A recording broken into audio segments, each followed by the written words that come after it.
Hello, everybody. Hope we're all doing well. This is episode 21. Do you know what? It's only 21 episodes, but it's so hard to track at the minute. But It's 21. so, hello, Kim. How are we all doing? I'm good, thank you very much. You? So, yeah, I'm good. I'll give you, obviously, introduce yourself, what you do, where you're based, who you are. I think, obviously, you'll tell the story a lot better than I will. So, if you're ready, take it away. I am Kim. I'm originally from down south, moved up to Leeds in 2005, so I've been up here a while. And I retrained to become a personal trainer in If you just keep that nice and close. If you can, that's perfect. better. Retrained to be a personal trainer in 2011. So I've been in the industry since then. Personal trainer, pre and postnatal, biomechanics coach, and an educator. So I teach within the fitness industry as well for other training companies and for myself now.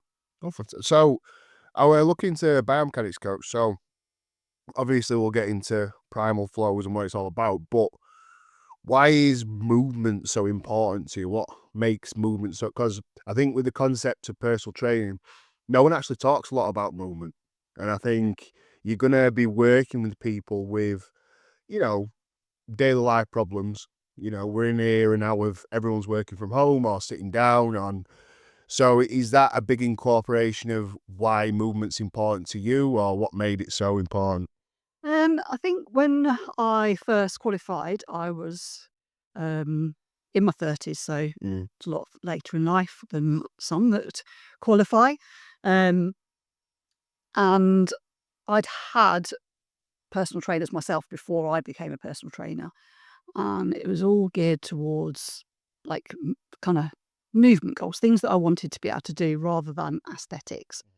And then getting into it, I seemed to attract a certain clientele that generally had like niggles or previous injuries or previous things that didn't allow them to move as we think someone should move. When you go through your kind of initial training, you're told someone should stand like this to do this exercise or move like that to do that exercise. And it just became apparent that that isn't always the case. Yeah, everyone's built. So I got really interested in movement. Now, I became a Primal Flow instructor in 2012. So that was kind of one of my first CPD qualifications, certifications. And it got me really interested. It sparked my movement interest from that point on. So then it was all about kind of what can your body do? What's it capable of doing? And getting really excited by movement. Then it became, so why do people move differently? What's stopping them from doing this, that, and the other? And that led into the biomechanics coaching. So I actually did a weekend biomechanics trainer course initially, was hooked, and then did the biomechanics coaching diploma in 2017, I think it was, which gave me a little bit more insight into why the body moves in a certain way, what things can be different from one person to another in terms of like skeletal, muscular, and neural. So then, like that just kind of sparked that whole like, okay, I can now help people move better, and I've also got this system of training that I've got endless like possibilities for movement to challenge people. I was excited by it. All of my clients became excited by it, and it became the sort of thing that I did. Then eventually started to teach for biomechanics education. And at that point, I'd also been teaching before. At the time, it was Creating Chaos. So I was teaching the Primal Flow instructor certification as well. And I think it just grew from there. I mean, I am currently studying movement education. With movement education, their movement diploma. Okay. But that's a long-term thing. So I think just in terms of the people that I ended up working with, I know as my body has changed over the years, like working around niggles and injuries and an aging body, which doesn't mean anything in and of itself. Everyone can move and can be really strong.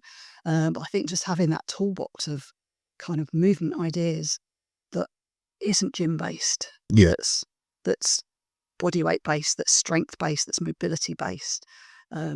So much that people can't do with their own body, yet are lifting heavy weights. Yeah, and you tend to find that people medicate, ignore, just sort of, they treat it like it's a normal everyday thing, which is completely normal for people's mindsets. Most of the clients I deal with are constantly saying to me, "Oh, I hurt my back today, but I'm fine." Like, well, let's try and get it working first, and it accumulates. So, in my experience, what I've found is someone gets pain in the lower back. They try to do all these stretches for the lower back, but a lot of the time it's going to be your hips, sometimes it's going to be your hamstrings, your quads. Something's like pulling on something, because everything's correct. It's like little strings in your body. Something's pulling, so something's overworking. And yeah, movement's always a really neglected thing. I find PTs neglect it as well, especially when they're working with, different age ranges. And you were saying about that not everyone's body moves differently. I was listening to an interesting podcast about it. And, how I would squat and how my body looks squatting would look vastly different from how someone who is a bigger set person or even just a more nimble person. And, we always talk about stuff like the butt wink at the bottom of a squat. We always talk, and we throw a lot of negatives in, like, it should look like this, it should look like that. But you find you try and correct it, because everyone talks about the straight back. Yeah. And what does a straight back look like too? If someone looks like that, does that necessarily mean that they've got a straight spine? 9 times out of 10, it's not. Yeah. Is that what you tend to try and correct people's mindsets about? Because if you're getting qualified PTs, are you trying to sort of give them a different aspect of how to view stuff when they bring clients in? Yeah, definitely. I mean, as a Primal Flow instructor, the initial kind of thing was our bodies move. They move in so many different ways. Like, why do we feel we need to restrict how a body moves? If it can move that way and it's pain-free, then move that way. Like, we do stuff daily that we wouldn't correct or even think about correcting, yet we see it in the gym. We go, oh, move your foot this way, or your hips got to be here, or your feet have got to be that wide apart. We do so many things that we don't even think about on a day-to-day basis. And why aren't we training in a similar way? I suppose it's habit as well, though, isn't it? Yeah. Because I reluctantly always send new clients the video, if you've ever been to a manual handling thing at a workplace, and it's babies lifting boxes or little items, and it's babies just naturally lift the way that they're supposed to lift, to drop the hips and all this. And, I always do the test of drop a pen on the floor, how do you pick it up? And a lot of people just don't bend the legs whatsoever, reach for it. And they always think that these pains just come from wear and tear. What I tend to find now is it's just they're not letting the bodies move how they're supposed to move. Yeah. And a lot of people, people tend to get injured when they do things that they haven't done before, or they load it in a way that they haven't loaded before, rather than being like that graded exposure to load or to that movement. And movement's only bad if you load it incorrectly or you haven't built up some kind of tolerance to it. Yeah. But movement in and of itself, inflection or not inflection, isn't bad. We have spine flexes. We need to be able to lift inflection. In fact, we can't avoid it even when we think we are not flexing. There is still some kind of flexion going on. And to be afraid of that, I think holds a lot of people back. So it's trying to remove that fear.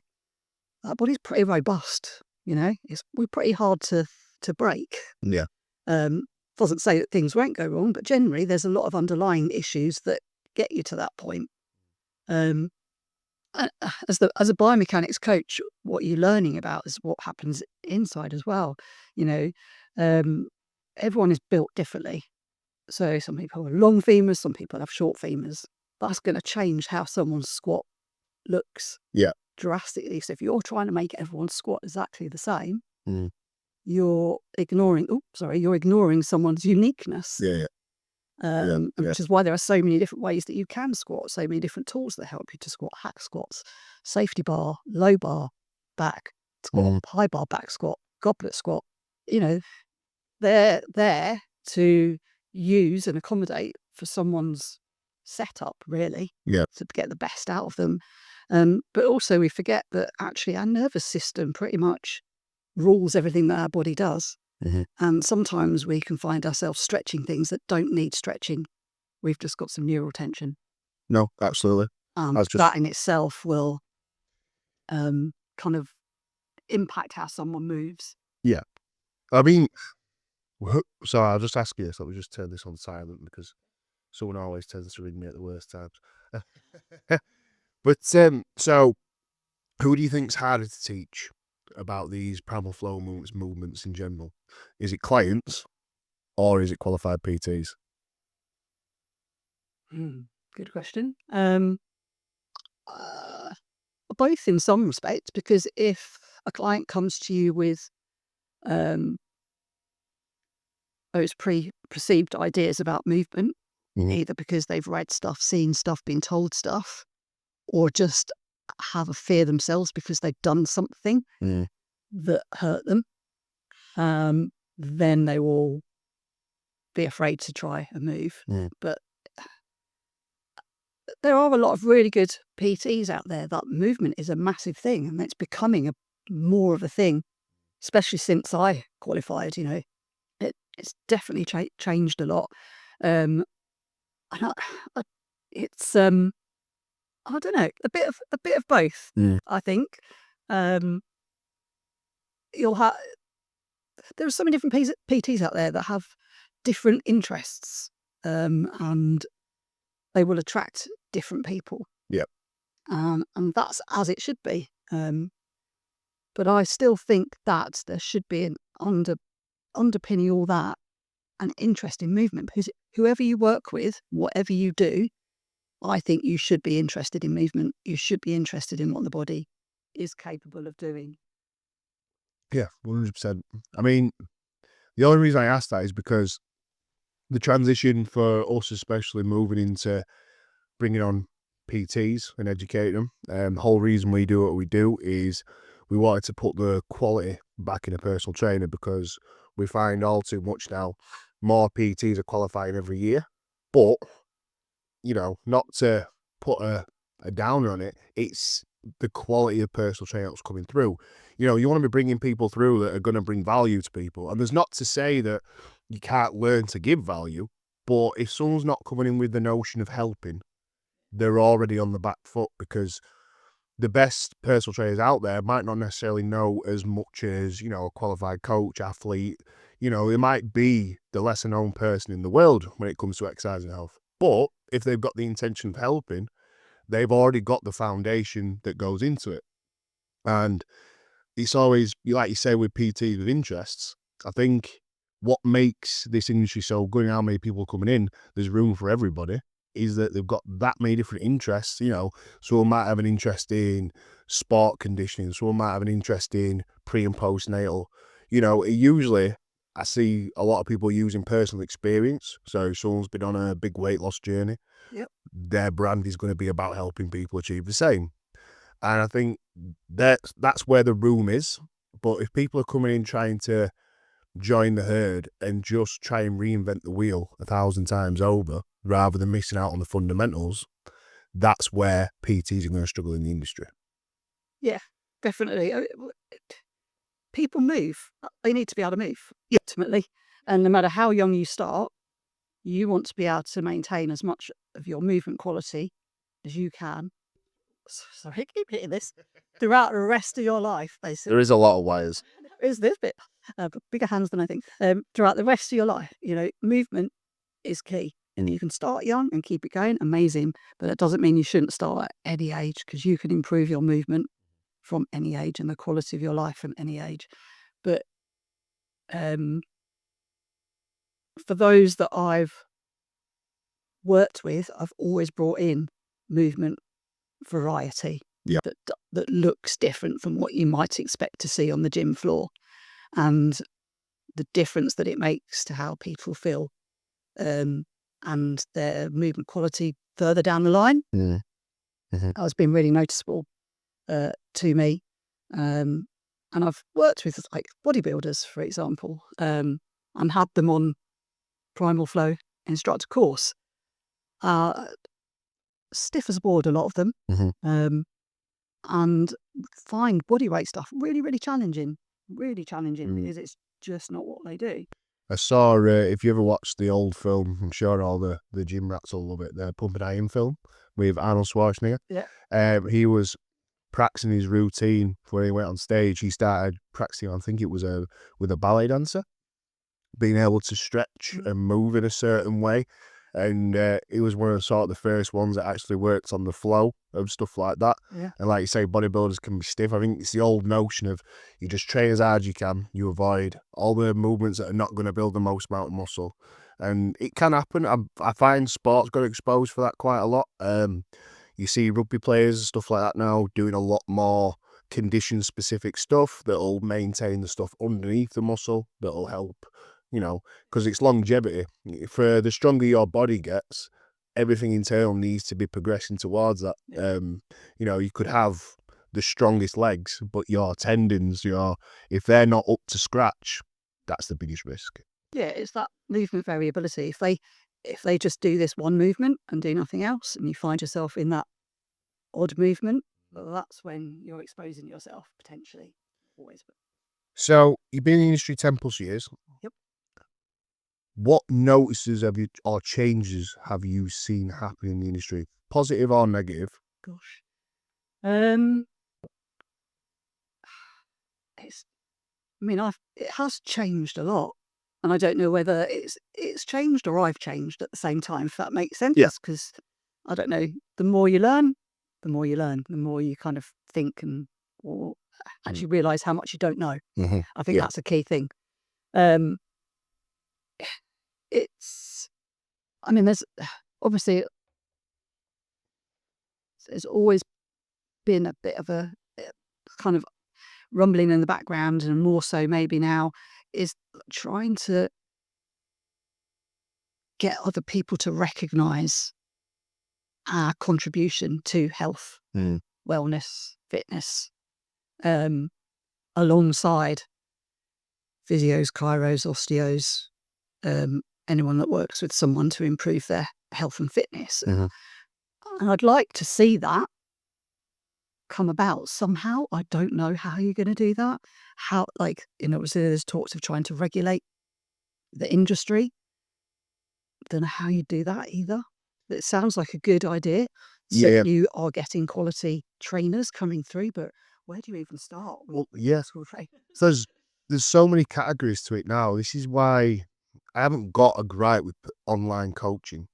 But the problem is you can't regulate online coaching just as much as you can regulate a self-employed PT, who's not got a qualification, who's not registered, not insured. And the problem is it's all going well until it goes wrong.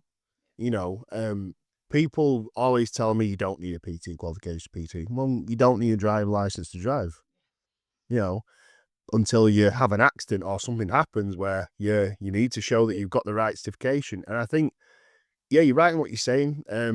I'd love to see it regulated, but there's just too many variables. There's too many, people that go under the radar. There's too many people doing what they're doing in self-proclaimed practices. There's not enough people who are educated in working with a certain population or with any diverse groups of people.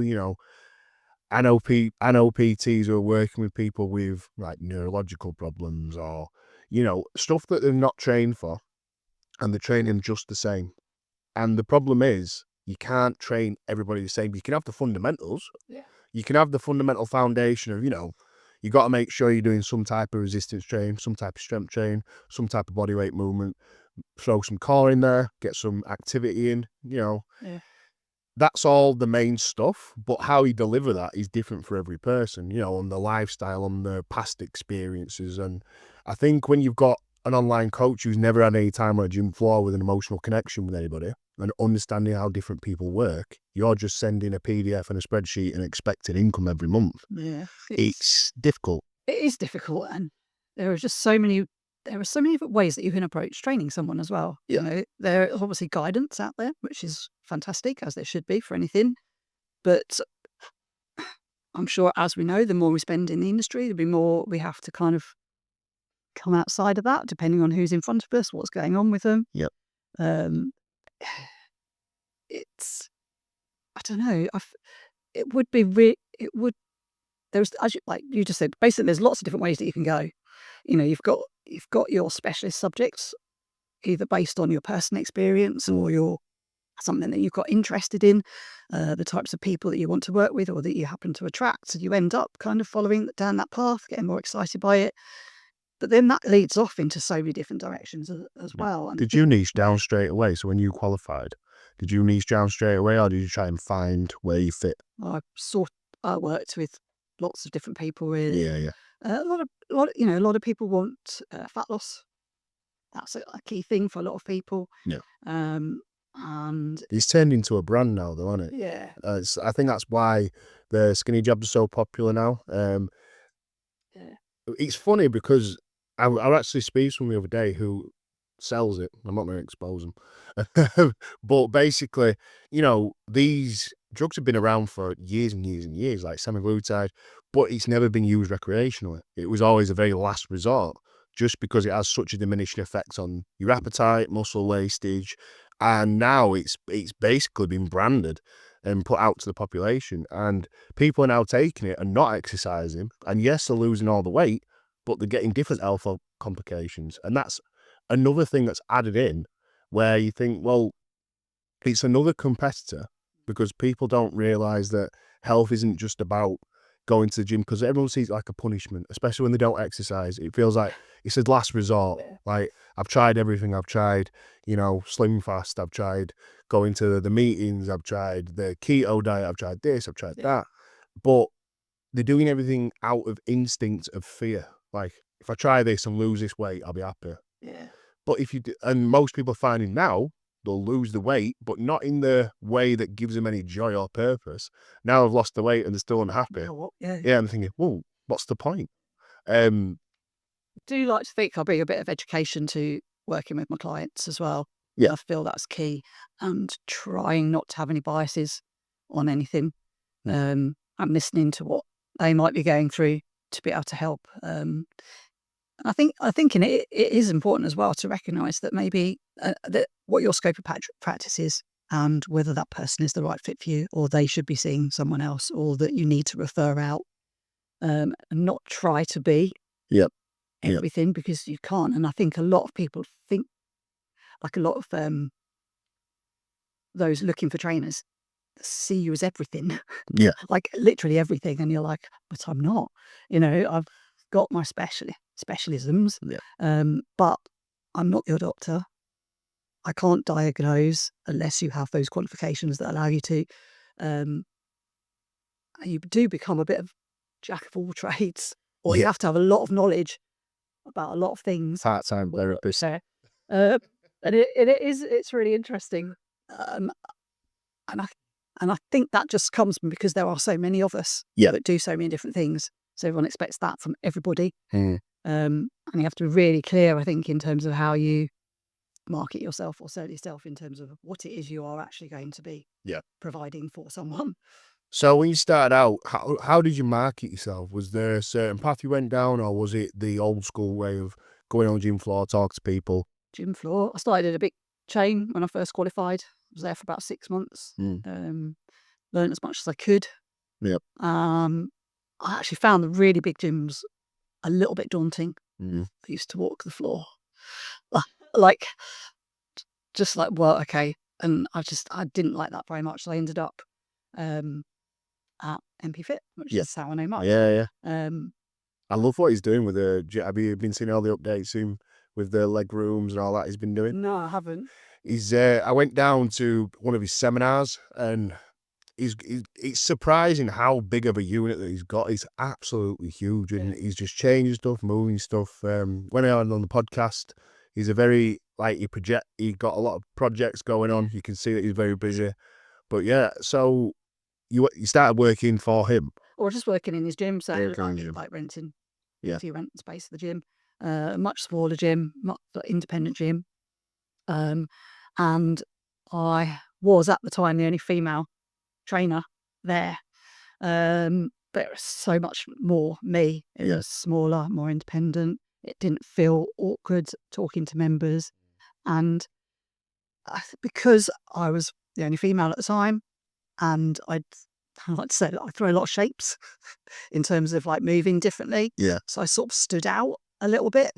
And yeah, I just spoke to a lot of people. And as I said before, just worked with different people. I hadn't niched down by that point. Yeah.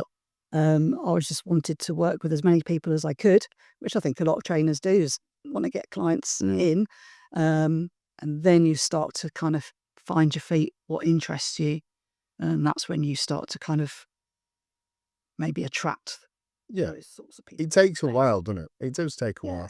I think we live in a society now where, especially with business stuff, everyone wants a shortcut. And now, because we're doing all this, we get ads for other businesses doing stuff and different projects. And people are like, you can make, 6 figures in the first 3 months of working with us. And, you can work from anywhere. You can do this, you can do that.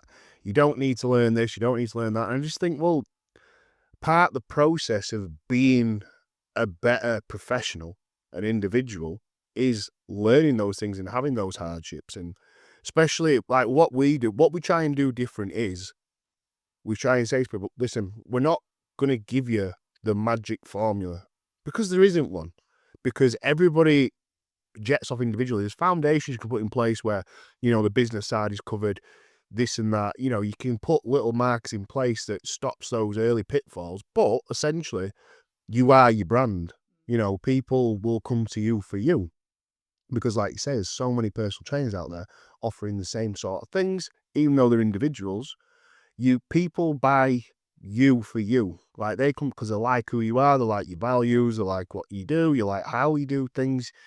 And I think that is the most essential thing, especially in this industry, that to stand out, you've got to be you. And I see it all now on social media of people really trying to make reels that go viral. It's always like, click a link and we'll do this and we'll do that. Or they try and, jump on trends. And I know how algorithms work, so I know you will get in front of people. But unless you've got your message to say, you're not going to attract the people that you want. You're going to have just likes and maybe a few comments. But if you actually want to attract someone, you got to speak your voice. Yeah, I find social media is just... Was it easier back then before social media boomed? Whereas now, because I found the difference. So, yeah. Personally, I don't know. I have a love-hate relationship with social media. Yeah. It's a look at it and take it in and follow people and get stuff from it. But the doing of it is like a full-time job. Yeah. And that's time. And then it's constantly having to think of content that's going to be engaging, that gets across your message in a very short space of time. And there are so many different platforms that you can do it from. Do you do all of them? Some of them?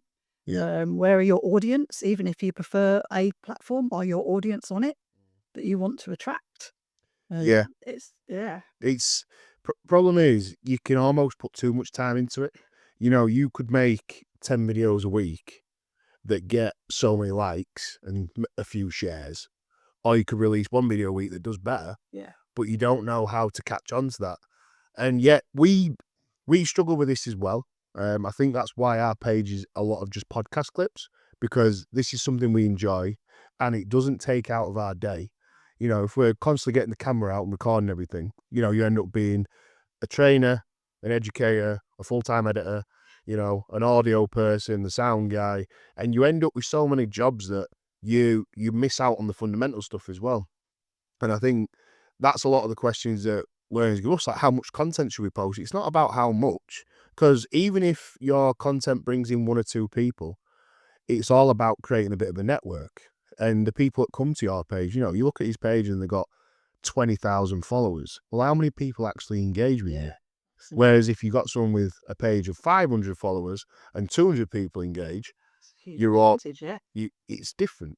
And I think more people are wanting to be seen than wanting to be bought from. And I think that's one of the initial things that I find with social media, what's difficult.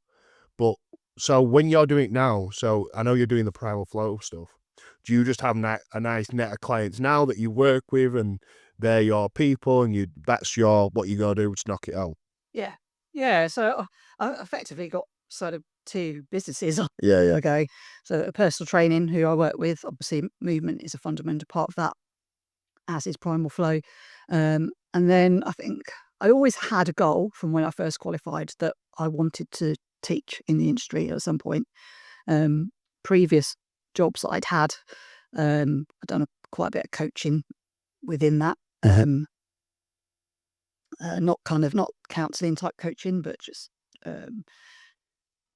mainly software. Yeah. A bit boring.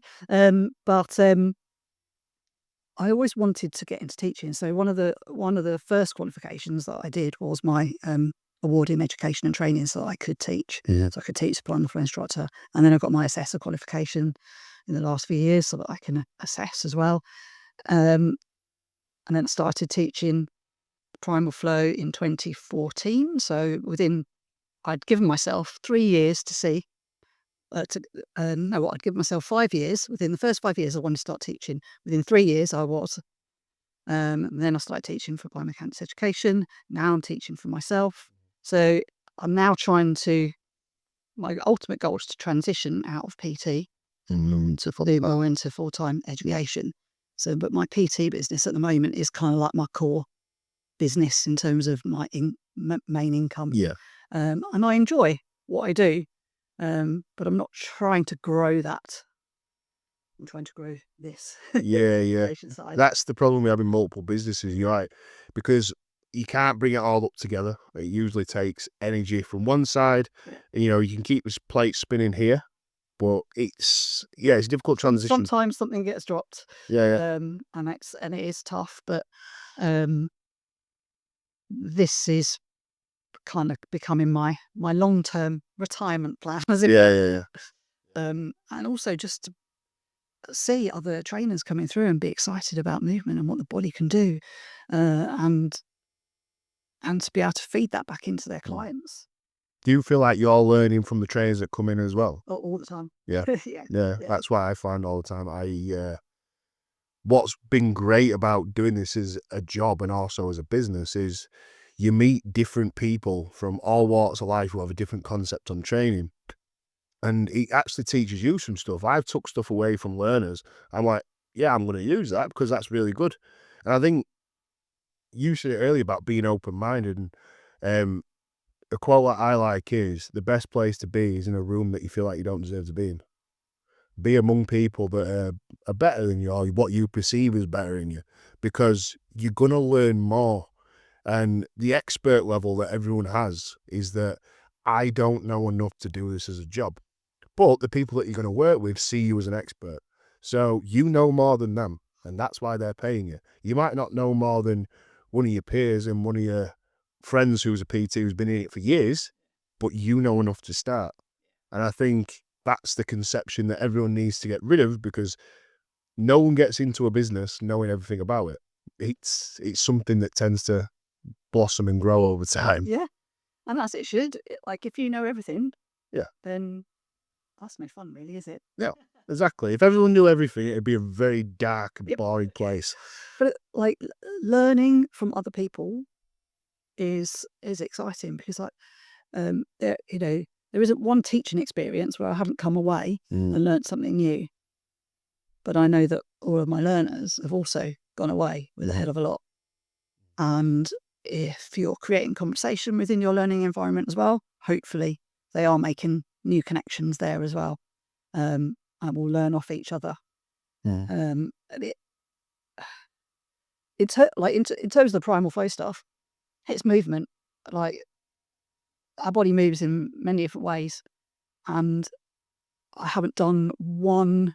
Even my clients will do something, and I'm like, "Oh, that was different. That wasn't what I quite asked to do, but quite like that." And they'll move in a different way that I haven't thought of. Doesn't mean you have to replicate it, but No. your body. I was like, okay, yeah, that works. Yeah. That's interesting. And then you see that as well, and you're like, oh yeah, that's new. Yeah. I thought about doing that, or yeah, that cool. I like that. My clients tend to hate that when I've taught a course, because they go, "Oh God, what have you learnt now? What are you going to make us do now?" Have you got a little notebook you just write out? Yeah. It was very exciting, but I get really excited by it. I get excited by seeing other people being excited. Yeah. And Yeah, that's what brings you joy. Yeah. I think that goes across PTing as well. I love seeing that spark light behind a client's eyes when they start getting the fire and the feeling and actually enjoying coming to the gym. It becomes like a therapeutic place, you know, because for the first 5, 6, 7 sessions, they're coming there as a punishment. Like, I need to lose this weight. Yeah. I need to move more. I need to do this. And then it turns slowly into, I want to come to the gym. Yeah. I'm enjoying what I'm doing. I like this lift. I want to progress here. I missed it last week. I missed doing this. Accountability. And it works with education as well. You know, some learners might go away and think, oh, this is really dragging me down. There's a lot to learn. There's this and that. And then someone's like, well, I learnt more than I did yesterday. So it's another step forward. And I think that can translate into business as well. You know, because the next question was, if you could go back right to the start, clean slate, starting out as a PT, with the knowledge that you have now, Gosh, yeah. would you or could you do something different?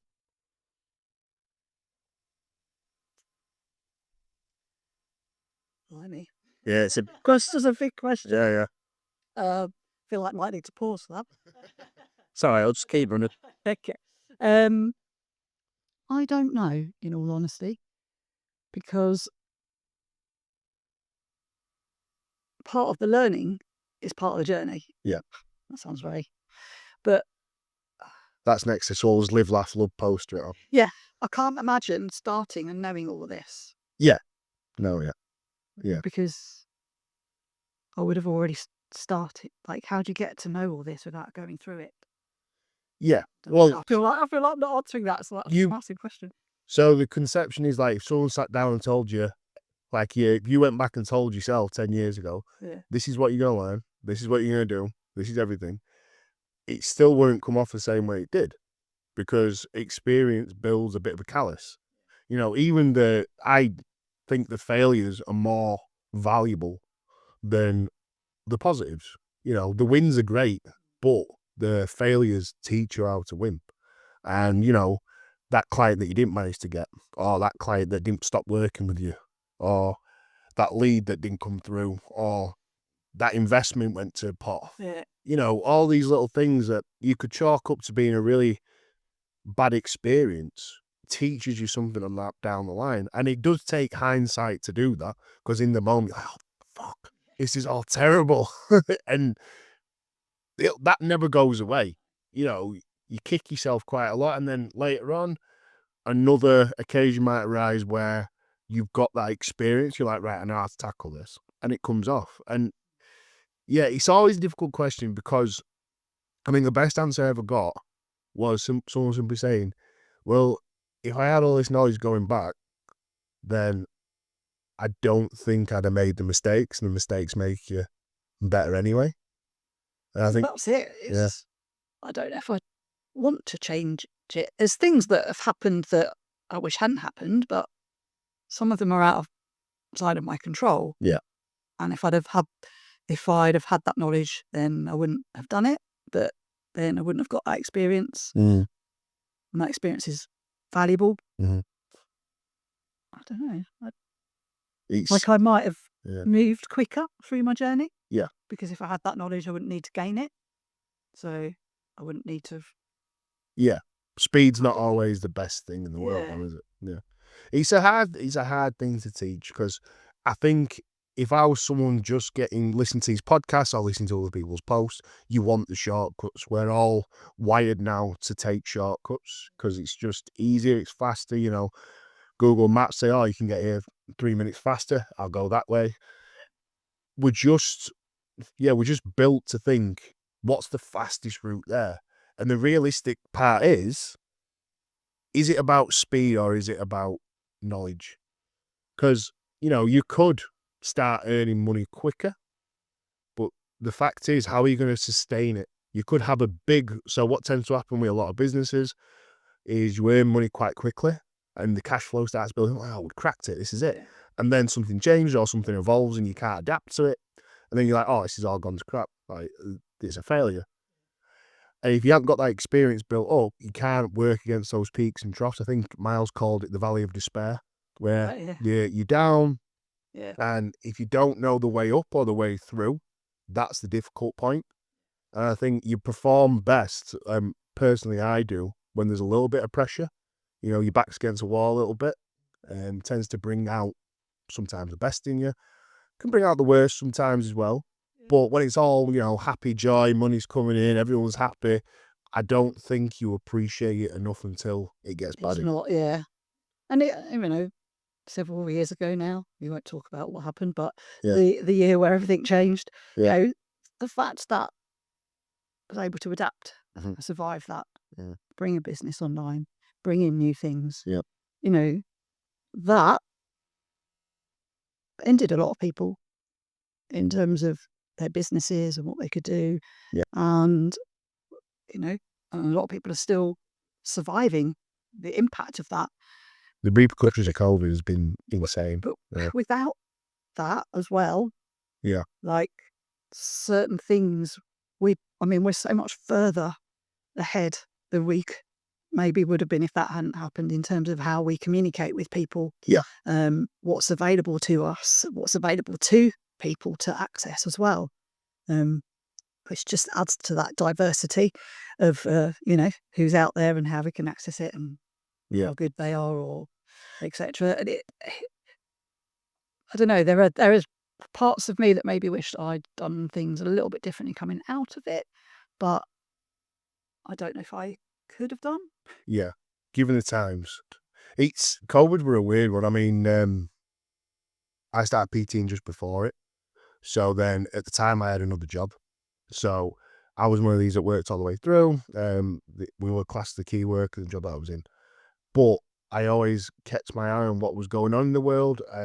Ryan, my business partner, he had a lot of success with it because he took his business online, and it was an online coaching business of sorts. So it really boomed because he already had the platform. He just moved that from there and it widespread, which was great. Some businesses suffered, you know, a lot of people really struggled making ends meet, especially in face stuff.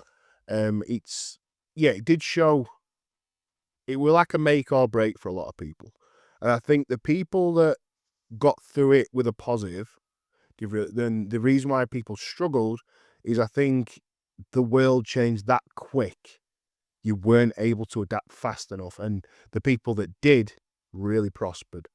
And I think coming out of it, like you say, we are forever changed, and communications changed quite a lot now. And I think that's why PTs are now going to struggle so much with the on-floor stuff. I really do, because people have become a lot more disassociative.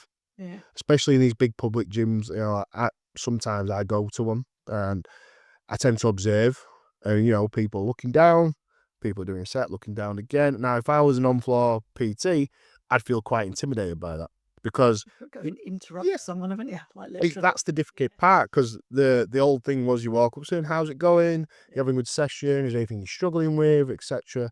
And it opens up a conversation. Where if you do that in a public gym, a lot of people would look at you, you know, with the blank eyes, like, I'm busy. Like, so I think that's why online coaching was so good. But a good thing about it, I'd say, is that the no's are just as important. I think you got to get used to getting told no. You know, I think we still get told no now. I get told no quite a lot. I think the no's make you better. You know, make you more resilient. That's 100%. Because if you get 5 no's and 1 yes, that you know you got to ask 6 people to get a sale, and you got to keep going. You got to keep going, knocking on doors. But what are your projections then, or what are your ideas going into 2026? Because obviously we're in the Christmas hats, it's a fun time, but as every business owner thinks, what's next year? What's going on next year? What's happening for Kim? Well, hopefully, Primal Flow will get bigger. I'm in Leeds, obviously, and I've only been able to run the course in Leeds so far, so it's finding venues in other areas. Because I've got people interested in attending that just aren't able to travel, or don't want to travel as far as they need to. So being able to deliver in other areas would be really good. Got a few options, so I was just reaching out for those. And I have been considering putting aspects of it online and making it, rather than being a 2-day face-to-face course, because it's quite really practical course. Yeah. Like, it's really key to be in front of people, to get that experience and to be able to explore. But if I can make it a 1 day, then that might make it more accessible to more people. Yeah. So it's considering that for next year. And just hooking up with people like yourself and talking to more people and seeing how I can start to maybe create some kind of pathway where new PTs come through and my course is something that they want to end because they see it as being beneficial to their learning and opening up kind of their movement world that maybe gets overlooked a little bit in level 2, level 3. But like any course, it's about layering, isn't it? You know, you need to start with this bit of information, then you need to build on it, and then you need to build on it, and there's always layers. Always layers. Yeah, and you've got to have the inspiration to move into different areas. I tend to find some of the best learners going with their idea already. Maybe a specific person want to help or a specific journey want to take someone on, and they craft the course around doing that, because when it's a little bit more case study like and a little bit more specific, it's a lot easier to understand it. When it's just blank information coming at you, you know, do you really want to learn about the antagonist muscles? Do you really want to learn about the mitochondria? When you're thinking about it in terms of working with someone probably prenatal or postnatal, like, right, that makes a lot more sense. This works here. So yeah, it's progression. And I know for yourself, obviously, we're talking about doing stuff together. I think that's really good to bring forward as well. But you also said you're going to India in 2026. I am, yes. So booked a very exciting holiday. Yeah. Going on the 3rd of January, which right now seems like a really crazy idea because It's so close. it's so close. Yeah. But yeah, I got just over a week in Sri Lanka, hopefully, because it's not looking too good over there at the moment with floods. But no news is good news for that. And then a week in India. So just over 2 weeks. Is that your way of just shutting off for a little bit and letting the juices flow? Was it like a reset? Yeah. I mean, it has been, for various reasons this year, been a bit of a year, to say the least. And I'm ready to let my brain decompress, but hopefully get all the ideas flooding in. Because when you're like this all the time, it's really hard to get some good ideas. Yeah, when you're on all the time, it's hard to think ahead, because you spend most of your time putting out fires or sorting things out, whereas it's scaling. Yeah, absolutely. I'm juggling, holding a load of stuff, and I'm like, oh. So yeah, I'm really looking forward to just a break, which I'm hoping will give me that chance to just go, right, I'm going to come back and attack 26. Fantastic. Get all these things in place that I would have hoped to have happened latter part of this year, but just hasn't. Where can everyone find you? Where can people find your page? I know you got a YouTube channel as well. Tell the world. Yeah, so Primal Flow on Instagram, Facebook, and TikTok. That's a whole new. We're on TikTok now. Yeah, not quite got my head around that yet. And there is a YouTube channel. So there are example Primal Flow workouts on there, and again, more content to be filmed for 26 for those. But yeah, Primal Flow looks a bit like this. Yep. Show the badge. We'll make sure all the information's below in the video, but thank you for coming on. I really appreciate that. It's been fantastic. Yeah. Make sure you like and subscribe, and we will see you on the next one, probably before the end of the year. See you later.